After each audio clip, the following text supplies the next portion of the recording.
Masayang bati sa inyong lahat mula sa Ophirian Heritage Conservatory. Bago tayo magpatuloy, nais naming batiin at i-welcome ang mga bago nating kapatiran na nagpasakop na sa Covenant sa pamamagitan ng bautismo. Labis tayong nagagalak dahil langkay-langkay po sila na naglalabasan mula sa Babylonian religions. Latest news from Misamis Occidental, isang buong local church ng sektang Adventurist ang sumama na sa atin. Welcome to the flock. Tulad ng sinabi natin noong nagsimula tayo, barely 1 year ago, hahakuti namin ang mga tupa. Here we go. The bird of prey from the east ay tuloy-tuloy na lumilipad. Isa pang magandang balita, nalalapit na tayong magkaroon ng paaralan ng kasulatan. Isang institusyon kung saan mag-aaral at magsasanay ang ating mga preachers, leaders at mga priests. Ito ay isang Bible Institute or shall we call it a seminary. Priority dito ang mga ex-pastors mula sa iba't ibang sekta na lumipat na sa atin. Isa na namang salita ni Messiah Yahawashai ang natutupad. Matthew chapter 9 verse 36 to 38. When he saw the crowds, he had compassion on them because they were harassed and helpless like sheep without a shepherd. Then he said to his disciples, "The harvest is plentiful, but the workers are few. Therefore, ask the master of the harvest to send out workers into his harvest field." Masagana ang aanihin, ngunit kulang ang mga taga-ani. Kung ganon, hilingin nyo sa namumuno ng anihan na magpadala ng mga manggagawa sa pataniman. Yan ang salita ng ating Mesaya bago siya umalis.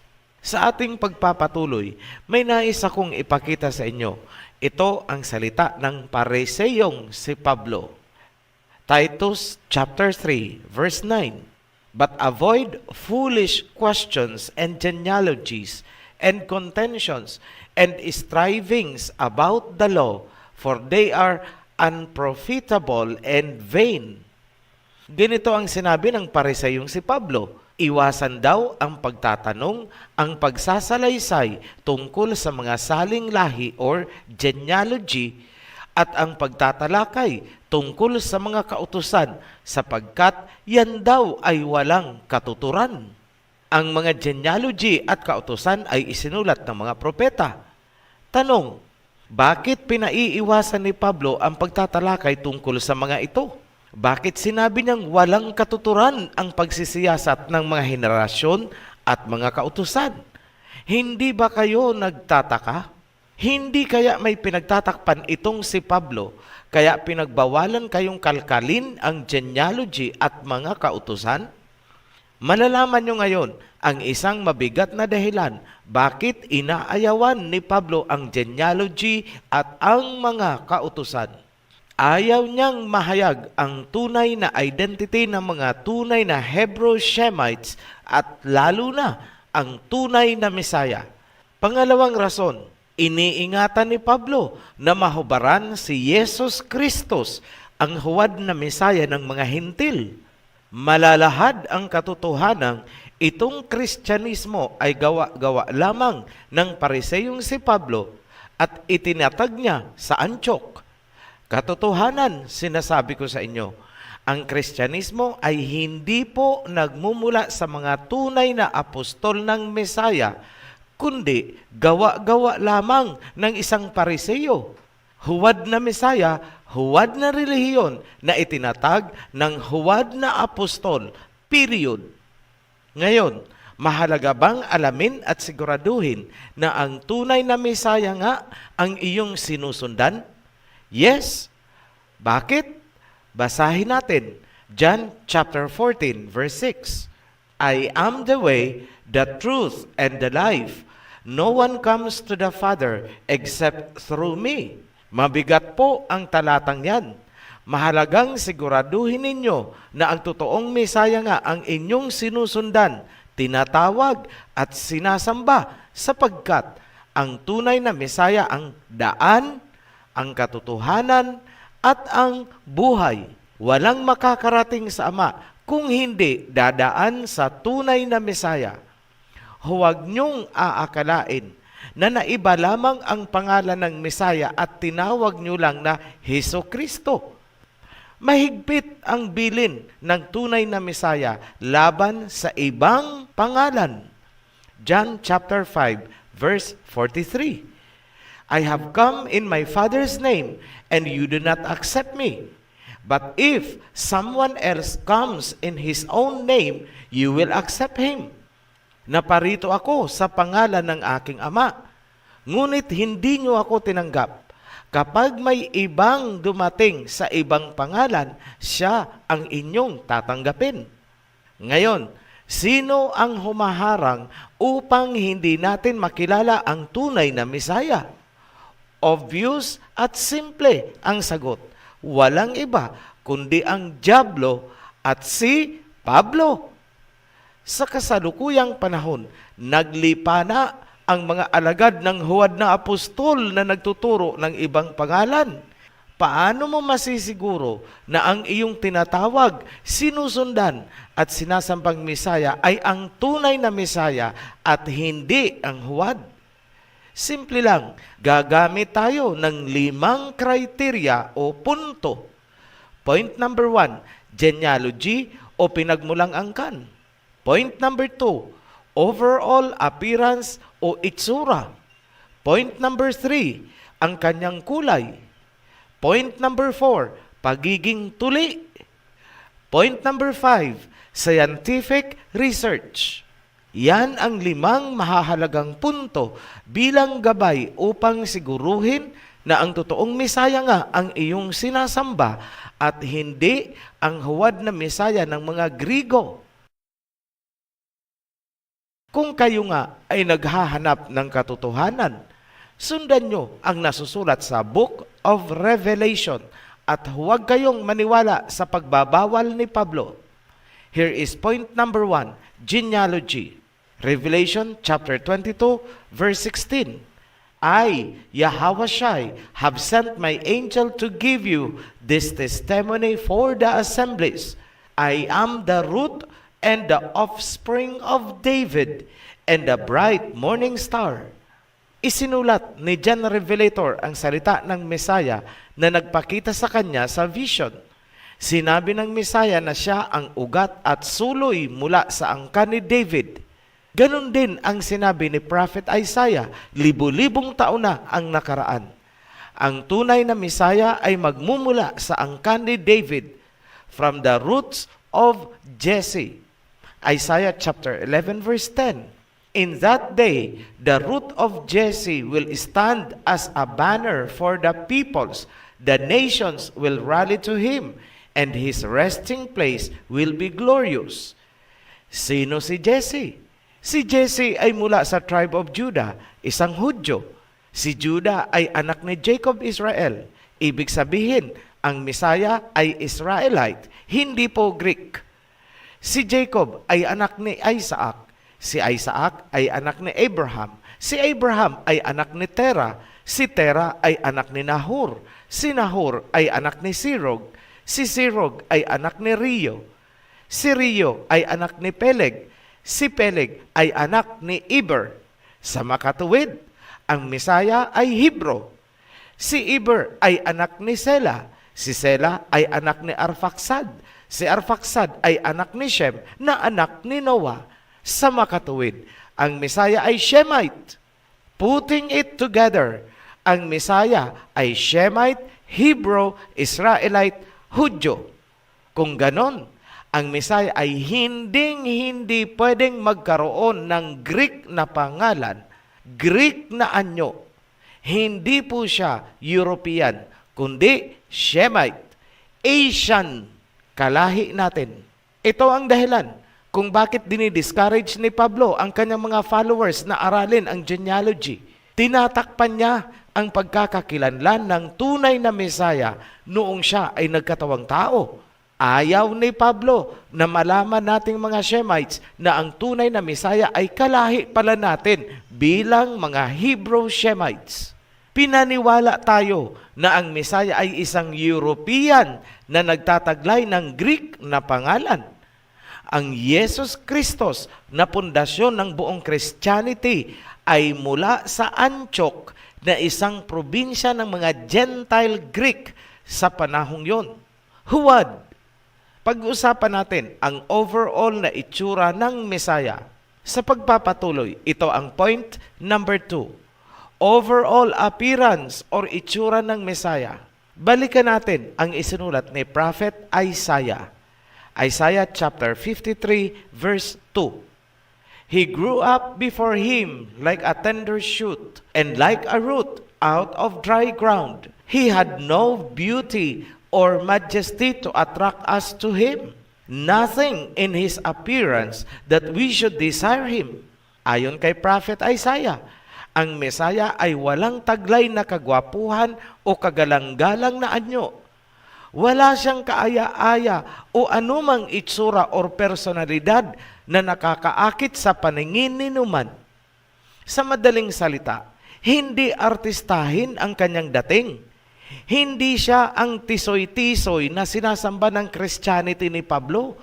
Pakibasa na lang po ang buong Isaiah 53 para sa mga karagdagang impormasyon. Point number 3, ang kulay ng Mesaya. Ayon sa genealogy, ang Mesaya ay Hebrew Shemite mula sa tribe of Judah na anak ni Jacob, kung kaya tinawag na Israelite Jew. Tanong, ano ang kulay ng mga Hebrew Israelites?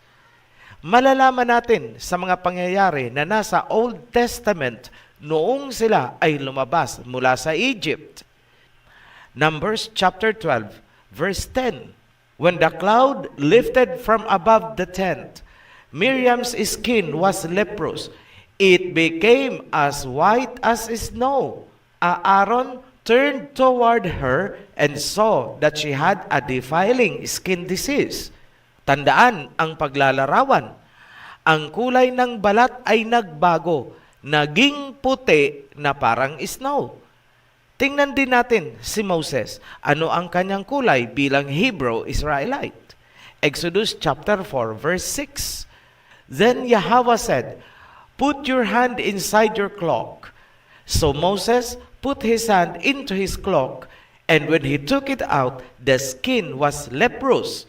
It had become as white as snow. Kunting analysis lang po ang kailangan natin. Ang paglalarawan na it became white as snow or naging puti na parang snow ay nagpapakahulugan na ang normal na kulay ng mga Hebrew Israelites ay hindi puti, kundi brown to dark blackish brown.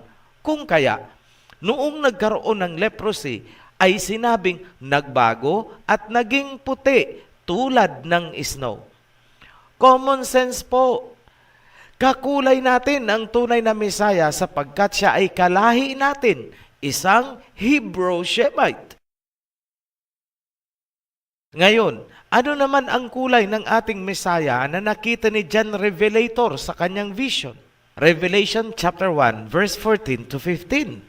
The hair on his head was white like wool, as white as snow, and his eyes were like blazing fire. His feet were like bronze glowing in a furnace, and his voice was like the sound of rushing waters. That is from New International Version. Ulitin natin sa King James Version.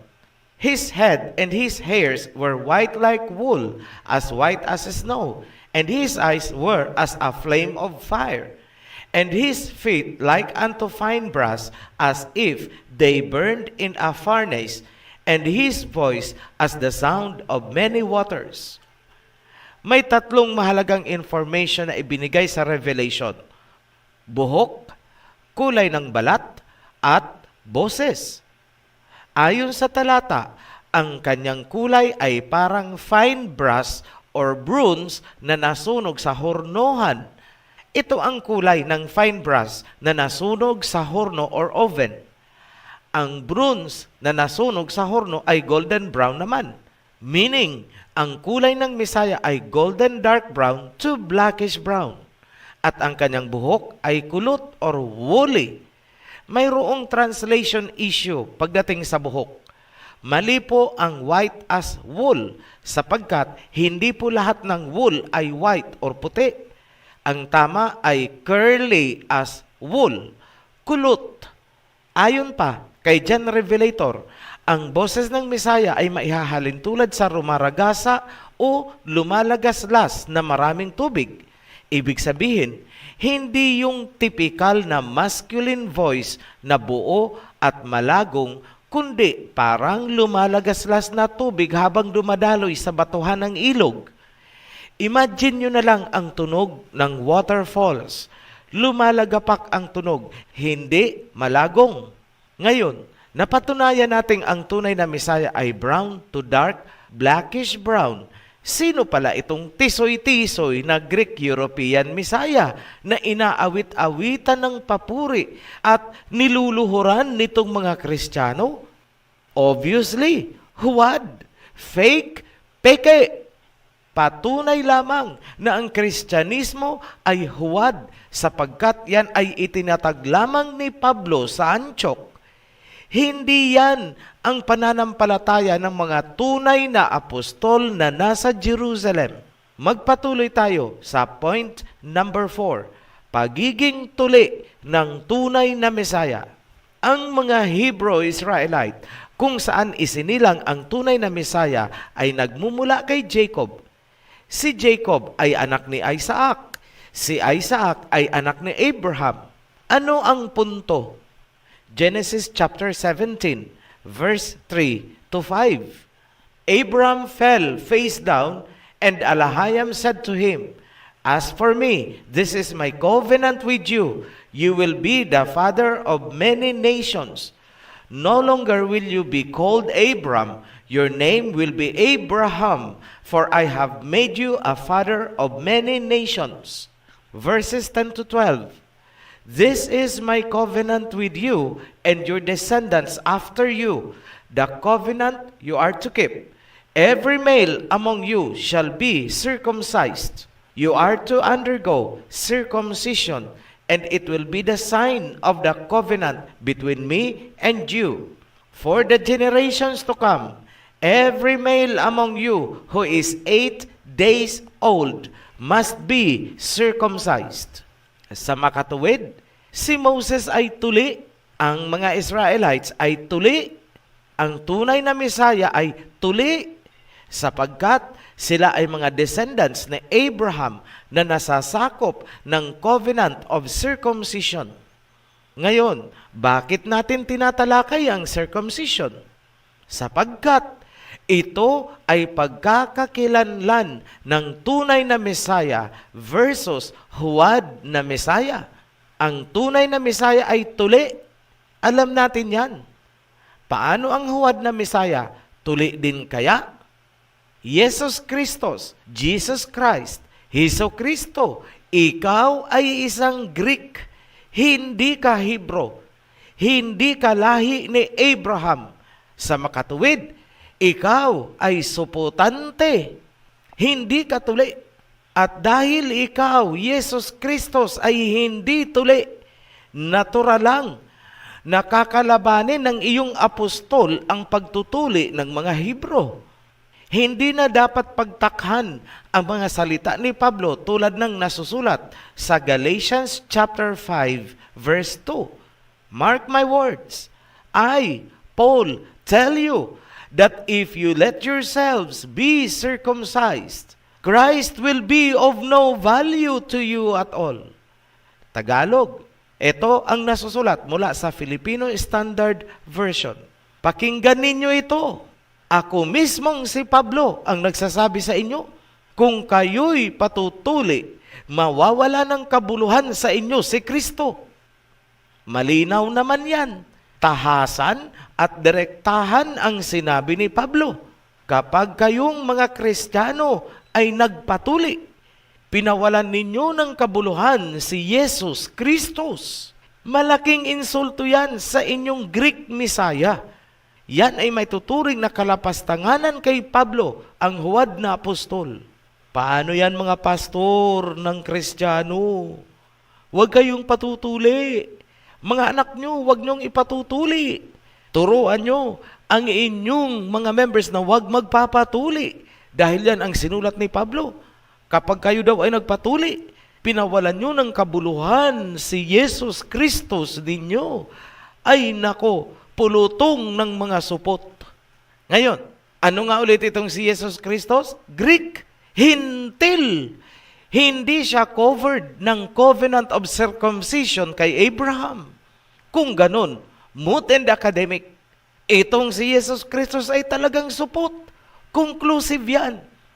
Ano ang tunay na Mesaya? Tuli dahil sa covenant kay Abraham. Period. Yan ang dahilan kung bakit sinasabi ni Pablo na huwag daw ninyong aaralin ang mga genealogy at mga kautusan sapagkat may iniingatan siyang sekreto tungkol sa kanyang Mesaya. Ngayon, dumako na tayo sa point number 5.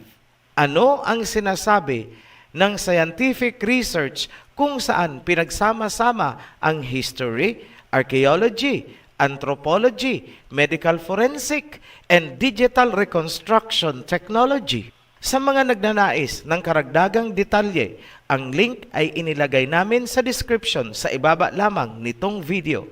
Ayon sa report, isang retired medical artist na nagngangalang Richard Neve ang bumuo ng team noong 2001. Ang team ay kinabibilangan ng mga forensic anthropologists and computer programmers. Ang layunin nila ay magsagawa ng digital reconstruction ng most possible na itsura at pangangatawan ng Mesaya. Ginamit nila ang isang skull na natagpuan sa Israel at nagmumula pa sa 1st century AD. Yan ang mga kapanahunan ng ating Mesaya at ng mga apostoles. Sinang-ayunan ng mga Bible scholars ang resulta. Ang Mesaya ay around 5 feet tall, with darker skin, dark eyes, and shorter, curlier hair. Ulitin ko, 5 feet tall, parang height ng pandak na Pilipino. Halos kasing tangkad lang ni Rizal. Darker skin, parang kulay ng tipikal na Pilipino. Shorter hair, sapagkat hindi ugali ng mga lalaking Israelites ang magpahaba ng buhok, maliban na lang kung Nazirite kagaya ni Samson. Ang mga findings na yan ay tumutugma sa genealogy ng Mesaya bilang Hebrew Shemite. Bakit ang description ay natutulad sa ating mga Filipino o Syrians? Sapagkat ang tunay na Mesaya ay kalahi natin, Shemite Hebrew, hindi Caucasian, hindi Greek, at mas lalong hindi European. Ngayon, saan galing ang itsura ng Mesaya na ini-imagine ninyo habang kayo ay kumakanta-kanta ng I'll meet you in heaven, we'll sing songs together. And worst, ginawan pa ng ribulto, pinapasan-pasan, pinoprosesyon at niluluhuran. Saan galing yan? Itsura na yan. Ang imahe na yan ay mula sa Greek and Roman gods. Lalong-lalo na ang Greek god na si Zeus. Ay nako, sinasamba ninyo ang larawan ni Zeus. Relihiyon at pananampalataya ng mga Hintil.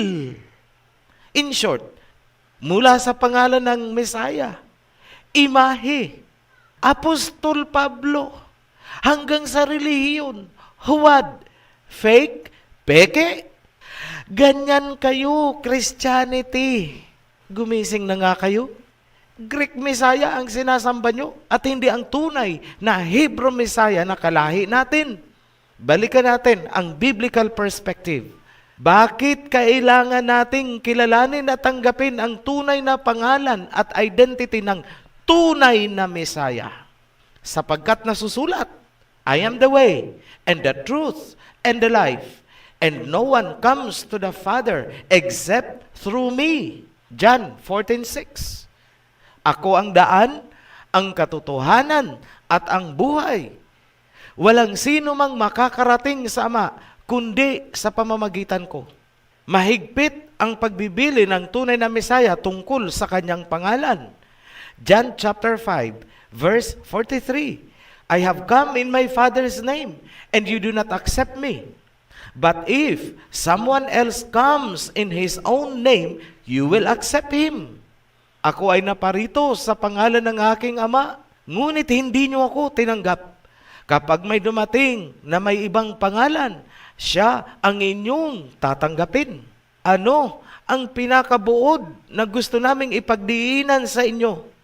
Kilalanin at tanggapin ang tunay na Mesaya kung ano siya, spiritually and literally. Yan ang totoong kahulugan ng salitang truth, katotohanan. Huwag po puro claim. Dapat niyong ipagsigawan sa buong mundo. Ipagmalaki na kalahi natin ang tunay na Mesaya. That is truth. Huwag kayong taksil sa iyong sariling lahi. Huwag kayong taksil sa tunay na Mesaya. Huwag kayong taksil sa ating bansa. Tigilan nyo na ang kakaprosesyon, kakakaluhod-luhod at kaka-imagine ng rebulto ni Zeus ng mga Greeks. Sinisira nyo ang kaisipan ng mga kabataan. Hindi aasenso ang ating bansa hanggat hindi ninyo binabago ang inyong mga paniniwala. Mananatili tayong alipin at sunod-sunuran sa mga hintil, generation after generation. Your choice, your life. At para sa inyong mga pastor at takapagturo ng huwad na Mesaya at huwad na relihiyon, sunod-sunuran sa huwad na apostol. Sa muli, makinig kayo. Save your souls.